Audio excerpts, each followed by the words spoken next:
Hey babes, welcome to Stoned and Horny, the podcast all about exploring and expanding your knowledge in sex and cannabis with experts and friends. I'm your host, Hayley Herms, and today we're talking about cosplaying, sex and cosplay, gamers, and body positivity in the adult entertainment industry with our special guest, Nekomiiya. Hi. Do you have any nicknames or anything else you want me to call you? Am I saying that right? So it's Nekomiiya. Nekomiiya. Yeah, so Neko as in like cat. Neko. Yeah, cat in Japanese. Okay. But you can call me Mia if that's easier. Mia? Yeah. Okay. Can I call you Mia? Yeah, that's I kind of totally like fine. that. Like I really like that, but I want to get it right just for like respectful. Nekomiiya.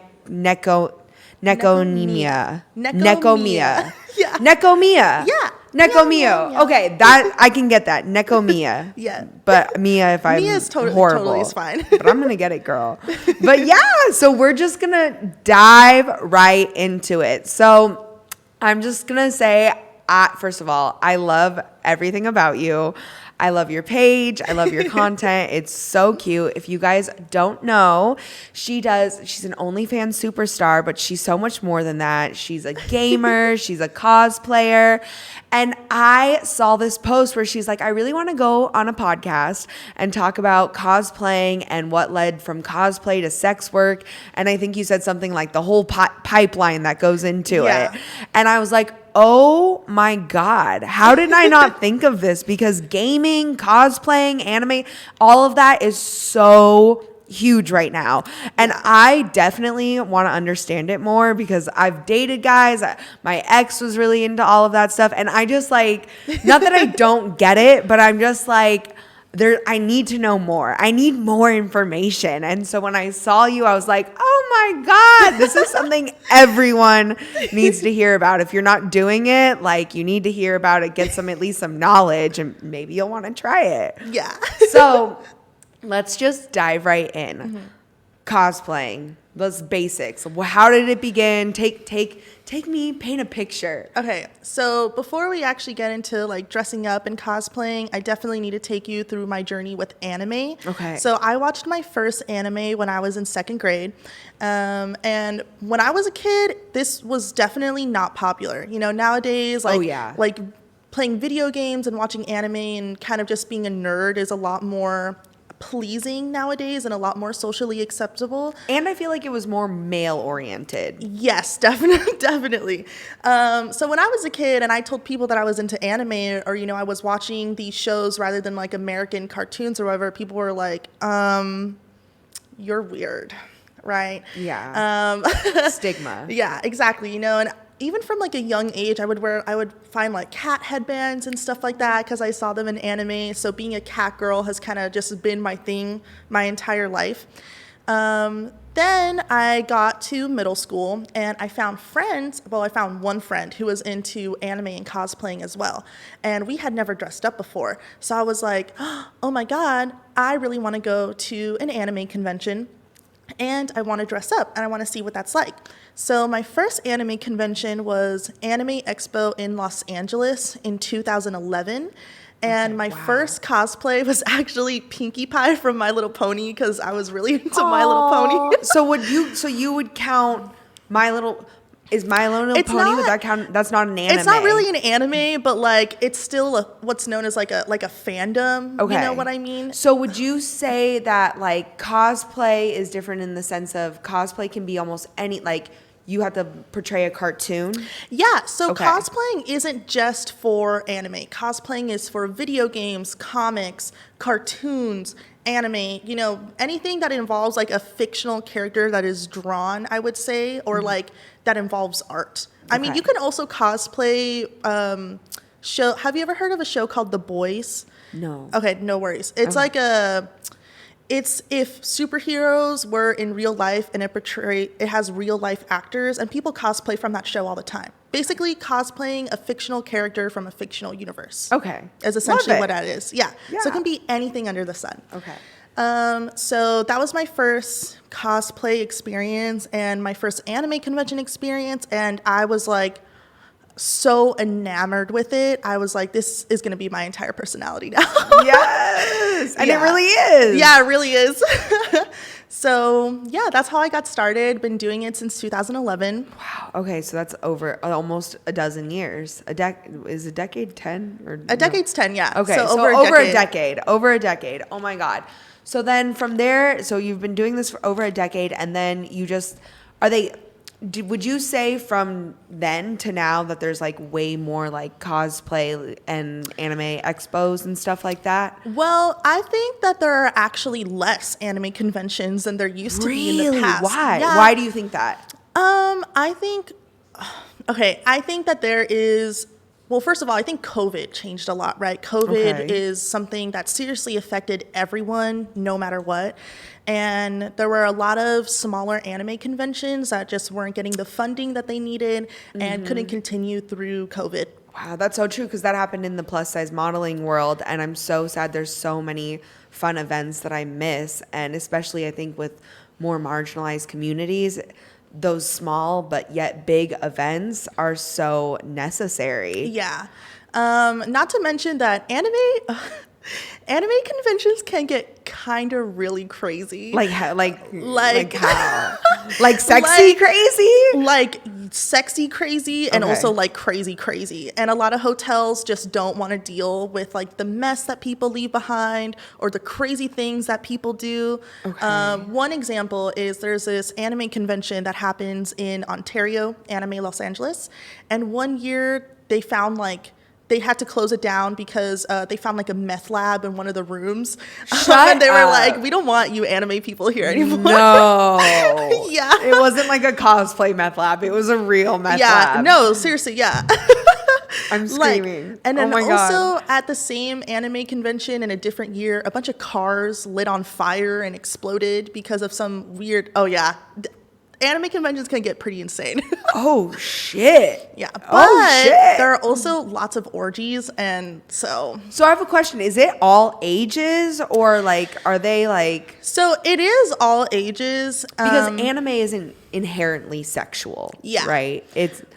It's just that's like another section of anime. Yeah, absolutely. Okay. When I was a kid and I was going to anime conventions, I was just dressing up in costumes, spending whatever allowance my parents gave me on like plushies, cute keychains, art, stuff like that.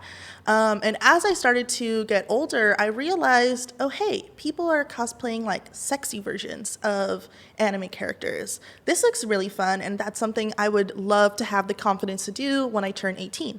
So when I turned 18, I decided to have like a sexy photo shoot. It was actually this character named Asuna from a very popular anime, Sword Art Online. So I did my first boudoir shoot in that cosplay, and people were like, I want to buy this. And I was like, yeah. I was like, what? So is that the natural segment of like how you got? Yeah, so that's definitely what I would consider the cosplay to adult work pipeline.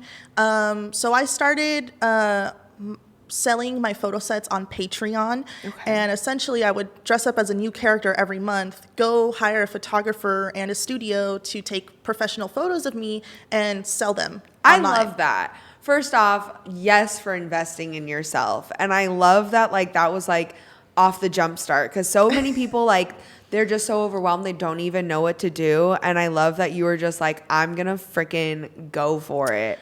Honestly, and I was losing money. I was definitely not making a profit, but I really loved doing it, and I really wanted to stick it through. So after a year of having a Patreon, I decided to start an OnlyFans. I started an OnlyFans in 2019. And pre-pandemic. Yeah, pre-pandemic is when I started OnlyFans, but I was still only selling photo sets and more casual photos, nothing nude, nothing just very suggestive photos. You know what I mean? Yes. But then eventually people started asking, hey, would you be willing to make a video of yourself doing this as this character? And I was like, how much? I don't even know how much I would charge for that. Like, what are you thinking? He's like, I'll pay you $200 to do this video. I was like, $200 for a 19-year-old, I was like, Yeah. let's go.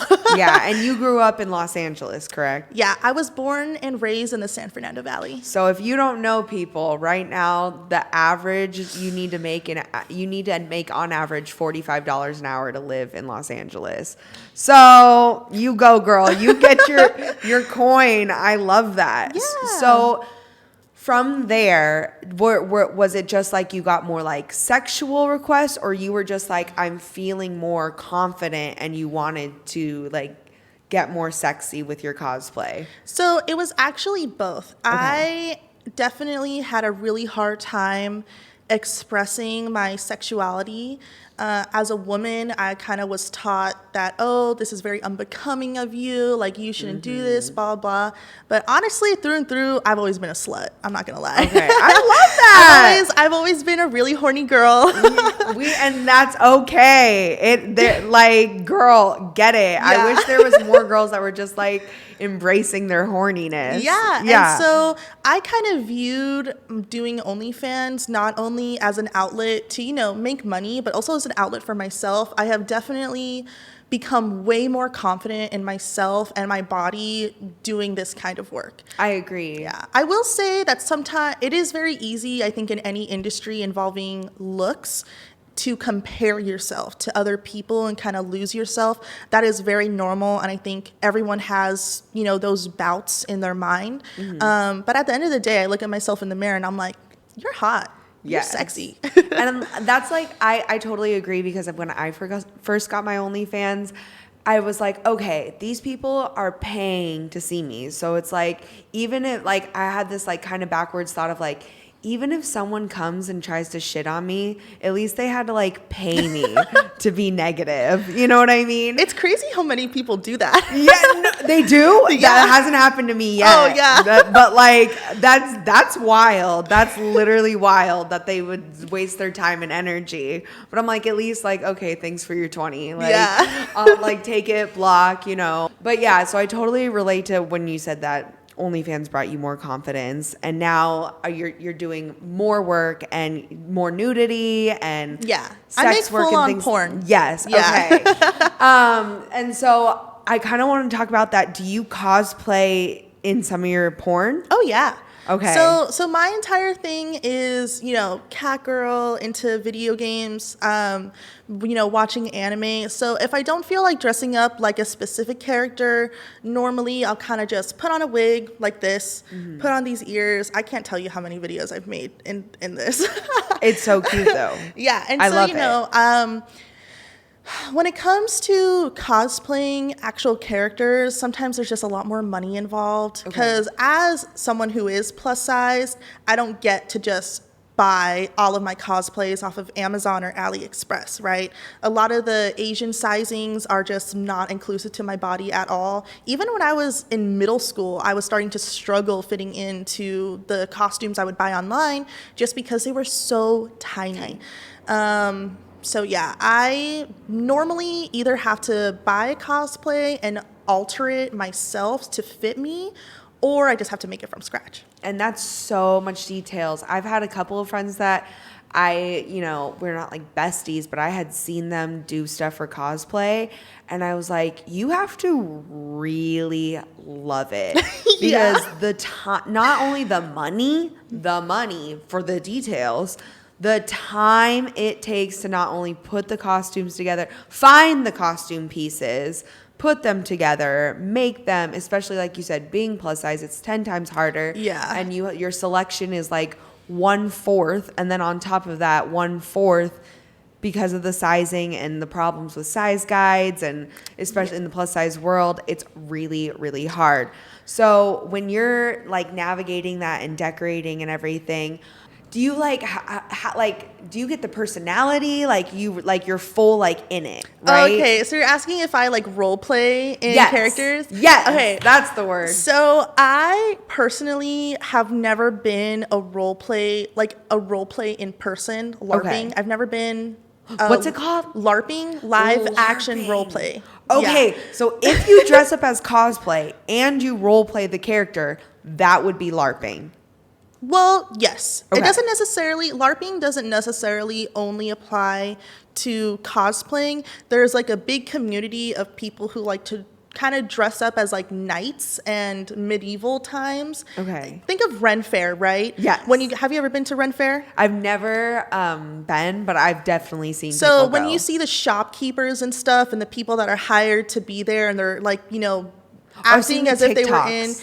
acting as if they were in the actual time period, that's LARPing. Yes, Yeah. I love it. I love it. So you don't do that. You just do the dressing up. Yeah, personally, I'm not a LARPer, but when I was a teenager, I did do a lot of online role play. Do you do it in the porn? Do you LARPing? So when I make porn as a character, I'll definitely include some catchphrases that they would say. Okay. I would say that I don't really like to talk a lot, Okay. especially if I'm with a partner. I kind of just like to make little catchphrases, little Comments. talks, you know? Okay. Unless it's a specific kind of video where I'll do a lot more talking. Or if I'm by myself, I'll do a lot more talking. And do they dress up too, or It sometimes depends. Okay. Yeah. So not everyone's into it. Normally what will happen is I will dress up as like this cute little anime girl character or video game character, and some dude will just fuck me, and they're Okay. like, yes. Yes. Have you ever done one of those like fuck a fan things? No, Okay. but I have been considering it. Okay. I definitely want to host a Fuck a Fan raffle in the future. Yes. Right now, I'm kind of just taking the time to really focus like primarily on my work and kind of Yes. just build myself up before getting to that point. I've seen you do raffles to game with you. Yes. And so let's talk about the game, like the gamer world. So like I think I only know maybe one other female gamer, and she's really hardcore. She's not that girly. So you're like another like huge juxtaposition from what I've seen in girl gamers. And like, how did you get into gaming? Like, not to be like that, but like what makes you like love it? Like, I'm really curious. Like what. Because it's such a strong community. Yeah. And there's big money in it. People have the gaming world is like, woo. Oh, yeah, it's And the one girl huge. that I know that does the gaming, she met her husband from another country, and they were gaming all through like high school and stuff, ended up getting married and stuff. So like, I don't know but I also, I also had an ex-boyfriend, and I felt like gaming really negatively affected our relationship. So I want to hear everything. I want to hear why you love it, this, that. You go, girl. Okay. So when I grew up, I had an Xbox, so I would play on my Xbox a lot. And then in my freshman year of high school, I met this guy, and I developed a little crush on him. And he was like, oh, I play this video game, blah, blah, blah. And me being like a dumb bitch, I was like, oh my God, I play this video game too, knowing damn well I've never heard of it. And he was screaming. like, what level are you? I'm like, level 15. And like just Shut totally up. bullshitted my And he way through this believed it. conversation. And thank you, Hayden, for that moment.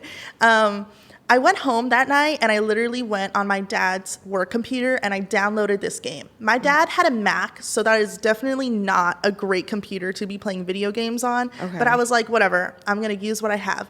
So I downloaded this game called League of Legends. Okay. And League of Legends is notoriously one of the most toxic games like ever. Why? And it is Why? my favorite game. Is it like one of those Sims like where you can make people pregnant and stuff? No. So it's a MOBA. It's a strategy game. Okay. Imagine Capture the Flag. There are 3 different lanes. Everyone must fulfill a role and a purpose and work together to defeat the other team. Okay. So it's a very That intense sounds game. wholesome. What gets toxic about it? So when I first started playing, I obviously am a woman. Yeah. And I would play with my friends who were all guys from my school over Skype. We would be on Skype calls. Discord wasn't a thing yet. And, I would play with them. I didn't know how to play this game. I was learning how to play it with them. And when I played on my own, people would type in the chat like, oh my God, are you a fucking idiot?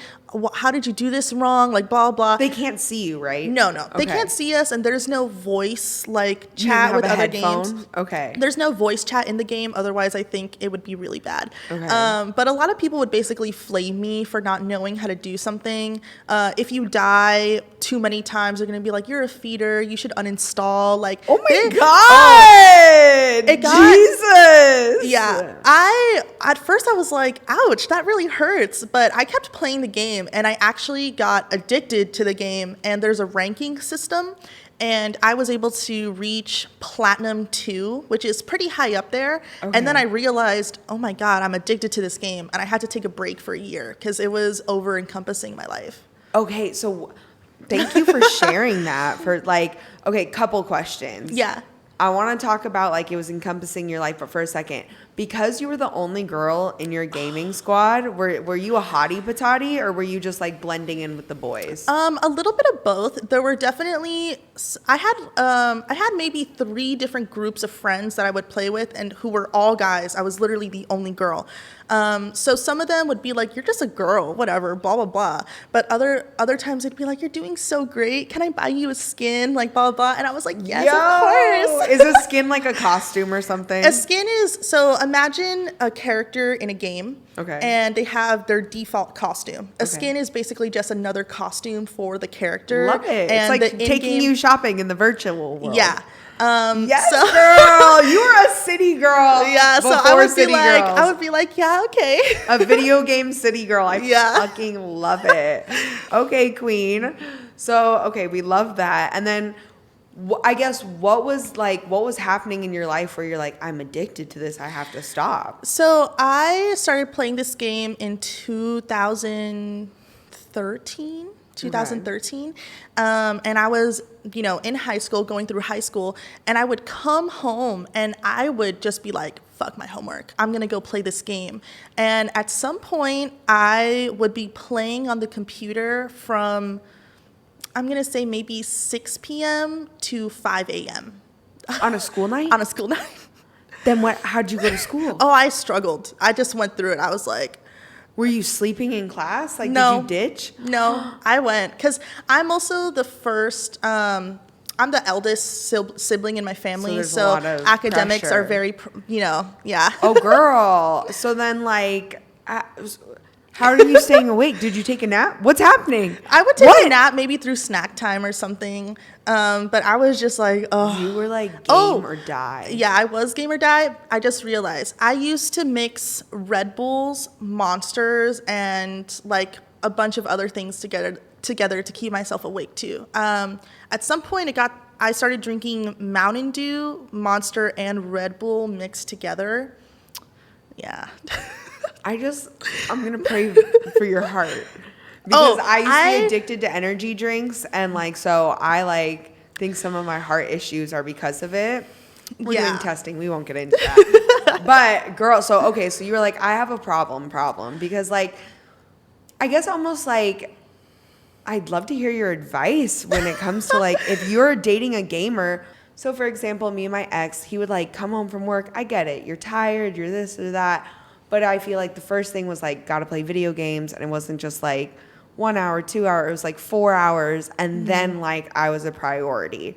And like, I wouldn't say it like ruined our relationship or anything, but there was like a big chunk of time where I was like, something's gotta give. Yeah, absolutely. So, but like, obviously we're broken up now. He still loves his video games.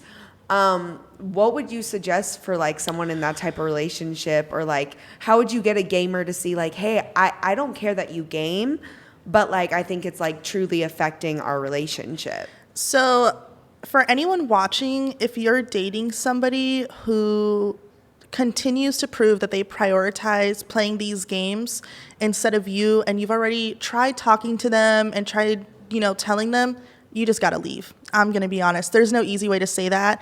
Because it's like a real addiction. Gaming is like their priority. The thing like a is that girlfriend. everyone has a bunch of priorities, right? Everyone's priorities are different. My priority when I was playing that video game was that video game. My priority was climbing through the ranks, placing as high as I could, and I didn't care about anything else. My grades were dropping. I was struggling through school, but I didn't care because I was addicted to this game. If your partner is just not giving you the attention that they need, they're really not ever going to give it to you until they have a breakthrough themselves. That's it. I had a breakthrough myself, and I was like, oh my God, I got to get my shit together. You know, if I want to go to a good college, if I want to make my parents proud, I gotta do this. Yeah. So yeah, just that's really all I can say. In that year that you took a break, did you play any other video games? Or was it just that specific game? Honestly, I don't think I did. I played some other video games while I was playing that video game, but I took a break from video games altogether for a while. Okay. Do you have any words to the gamer boys? If you're a gamer boy, I hope you have a Poggers Day. A what? Hold on. Wait, say that again. A Poggers Day. What does that mean? Poggers. It's kind of like the gamer version of WoW. It's like, ooh, that's Poggers. But like, that's what's really WoW? cool. Like, no, like, wow, or like, that's really cool. That's like the gaming version. That's Poggers. Okay. Yeah. Oh my God, yo. That just like flew over my head. That's Poggers. That's Poggers. Okay, if I ever date a gamer guy, I'm going to say that. Kid, good luck ranking your elos, bro. Oh my God. I don't know what that means, but it sounded hardcore. I'm going to take your word for it. So on that note, I'm going to segue a little bit. Mm-hmm. So I really wanted to, and you kind of already touched on it, body positivity in the adult industry. Yes. And we know you're doing all the fun things, cosplay, anime, porn, like you're so cute. Okay. So do you ever though have a negative experience where like, because of your body, like maybe someone doesn't want to do a scene with you or someone doesn't want to dress up in cosplay or is there any experiences you faced like that, and how did you navigate? So I will say that as a plus size woman, I need to understand that my body doesn't determine my success, and it's been very, very important. Yes! Oh my God! Okay. Wow. Keep going. Yeah, so my body does not determine my success, but my body definitely does keep me from getting opportunities that other people may get. And that's not necessarily me throwing a pity party for myself. Yes. But it's facts of life. That's just what it is. I was actually supposed to go on another podcast, a different podcast, sometime last year, and they kept pushing my date back, and I was like, oh, that's so strange. And one of my friends ended up going on that podcast and, asked about it, and they replied with something along the lines of, oh, she just doesn't fit the vision of, the type of guests that we want on our podcast. And I'm like, okay, they're calling me fat. That's fine. Yeah. Yeah. I'd much rather someone tell me that than push. Pretend something's going to happen that's not going to happen. Yeah. I was being led on for maybe 5 months of going on this podcast or different segments of this podcast. So that was kind of hurtful. When it comes to shooting scenes, there is definitely this anxiety of working with people who are smaller than me. Okay. Just because not only am I chubby and big and plus size, but I'm also tall. So, I'm definitely How tall are you? I'm 5'8". Really? Yeah. I feel like really short, cozy girl vibes from you. Like me. I'm 5'4", but I feel like we're the same height. I just have really long legs. Okay. I have, really long Strut legs. 'em, girl. Strut. Okay, sorry. Keep going. So when I wear heels, I'm like an Amazonian goddess. We love it. But when it comes to the adult industry, as a content creator, my fan base is very important, right? Yes. And my fan base knows me. They know me, a chubby girl, whatever. That's their thing, right? So if I were to work with a very petite girl whose fan base is about liking petite girls, whatever scene we make together probably won't sell well because I am just so much bigger and I don't fit the category or niche of her fan base. And do you think there's anyone in your fan base that is like, oh, I love the contrast between this? Or do you think it's on both sides like, So at the end of the day, I don't think that the body really matters. Production quality matters and the quality of the scene is what matters, no matter the body. Okay. But that's definitely just an issue I've run into in the past. Okay. So yeah, it's a little scary working with people who aren't similarly built with me because I don't know if I'll get backlash from their fan base or not. Got it. Okay. So has no one's like ever been like, sorry, I don't want to work with you because you're plus size? Not directly, but scene. Definitely passive aggressively. Oh my God, passive, like they just like ghosted you on a message or something? Yeah, Or like, I don't know if it's, I wouldn't necessarily say it's just because of my body. Status is also sometimes something that people really care about. Okay. So I think what people consider my lack of status plus my body, they're like, no, maybe next time, kind of those kinds of vibes. Okay. Well, I mean, girl, you're blowing up. So soon they'll be begging to work with you. So, but I get it because I've definitely been there, especially like in modeling worlds. People like I've been on sets before, especially at a plus size model where they say like derogatory things because it's like you're the only plus size model there, and they'll be like, "Oh, are you the makeup?" Oh. Or they'll be like, so this is what you do like full time? Or like they'll talk to me like this, like plus size modeling is a new thing. Cause I've been doing this, same with you with cosplaying, over a decade.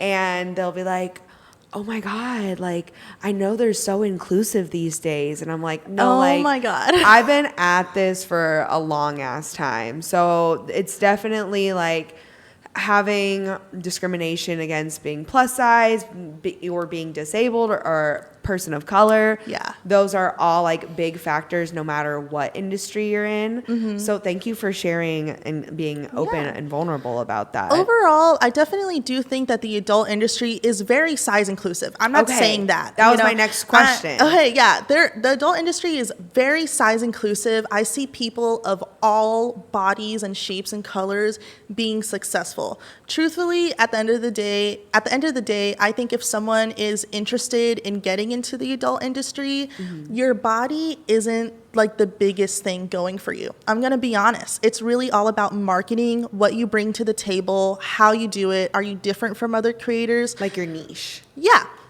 Or just like and your you're quality so of content. niche. That's like, I think that's why you're blowing up, because you know what your niche is. And it's not just like, oh, I really want to work at this niche.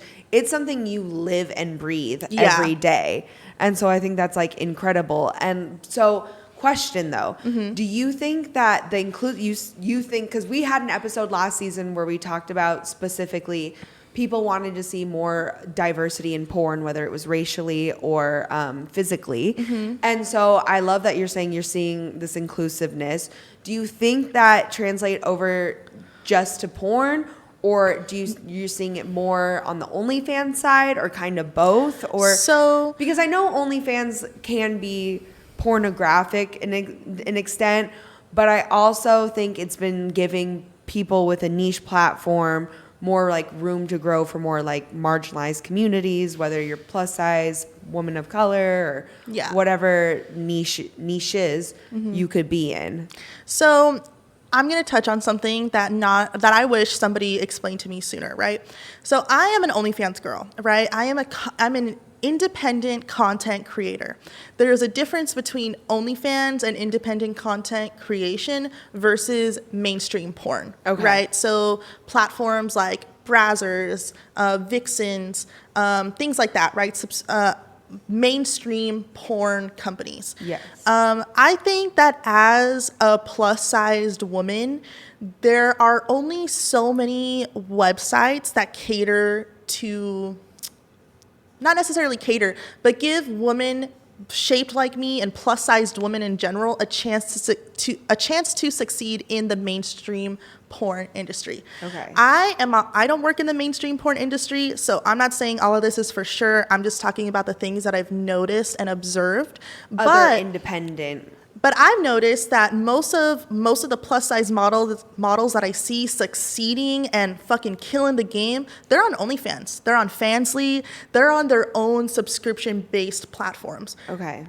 And that's where it's at. Yeah. Truthfully, yes. And do you think like what's preventing some of that is, how do I say this? Do you think some of the inclusivity we'd like to see in porn, what's preventing it going mainstream is like those gatekeeping kind of sites? Kind of.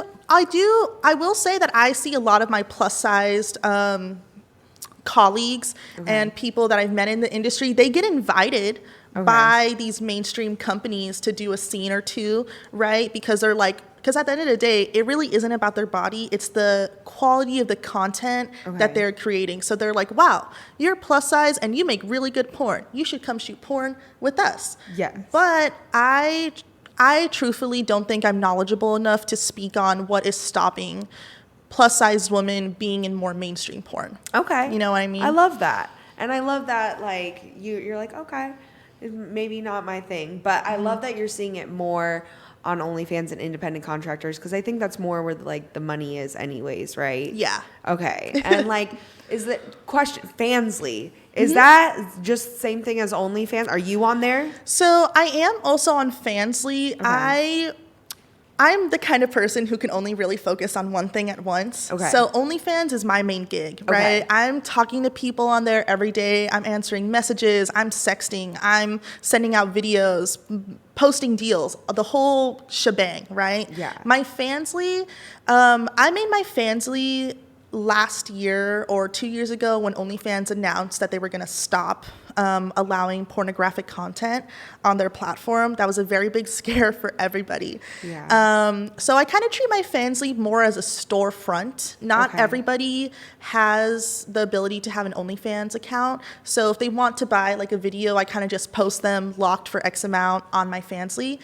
But Fansly is also more. Why can't they get it on the? Sometimes their credit cards don't work. They don't like the, okay. Or sometimes their accounts are deleted or banned because, you know, whatever, something happened. Yeah. So they're just not allowed. That's happened to a couple myself. Yeah. Like, where'd they go? Yeah, they're not allowed to. They're not allowed to be on OnlyFans anymore. But Fansly is also a lot more kink friendly. For instance. Oh, really? Yeah. So OnlyFans doesn't allow any kind of pee content. But Okay, but that's Fansly does. So funny that you said that, because last week someone asked me to buy my pee and I couldn't type back pee, and I was like, what I didn't get it. And then that one of my friends was like, girl, like, you can't say pee on OnlyFans. Yeah. She's like, just use the wet emoji. And I was like, oh, okay. But that kind of surprised me. Yeah. So they're more kink friendly. Are they like monitoring the messages less, or like? No, they're just more kink friendly. That's really what it is. Because I think they're proud to be working with sex workers. Yeah. Okay. So, you know, I have a friend. She does primarily like pee content. So she can't really. She got banned off of OnlyFans like that. So she can only really sell it on Fansly. Oh my God. Okay. Yeah. That's good to know. That's really good to know. Okay. Yeah, there's like I think public stuff too. You know, there are people who like making scenes in public or areas that look public. Yes. And if you do that on OnlyFans, they'll also delete the media from your vault if it breaks their terms of services, and could also terminate your account. Oh my God. And is this stuff like, okay, because I'm not working it like you on OnlyFans, but like, is that something that's like in the guidelines and I'm just missing it?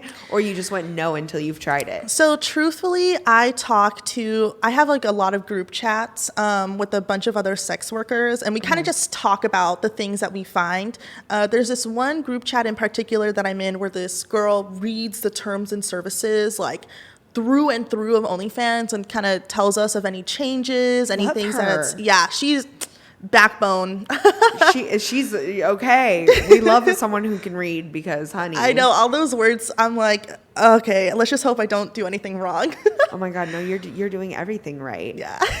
Wow. Okay, that's just so fascinating. Sorry, and I interrupted you before. You were saying something else. Oh no, I think that was it. Okay. So thank you so much for talking with me today. I feel like I learned so much today.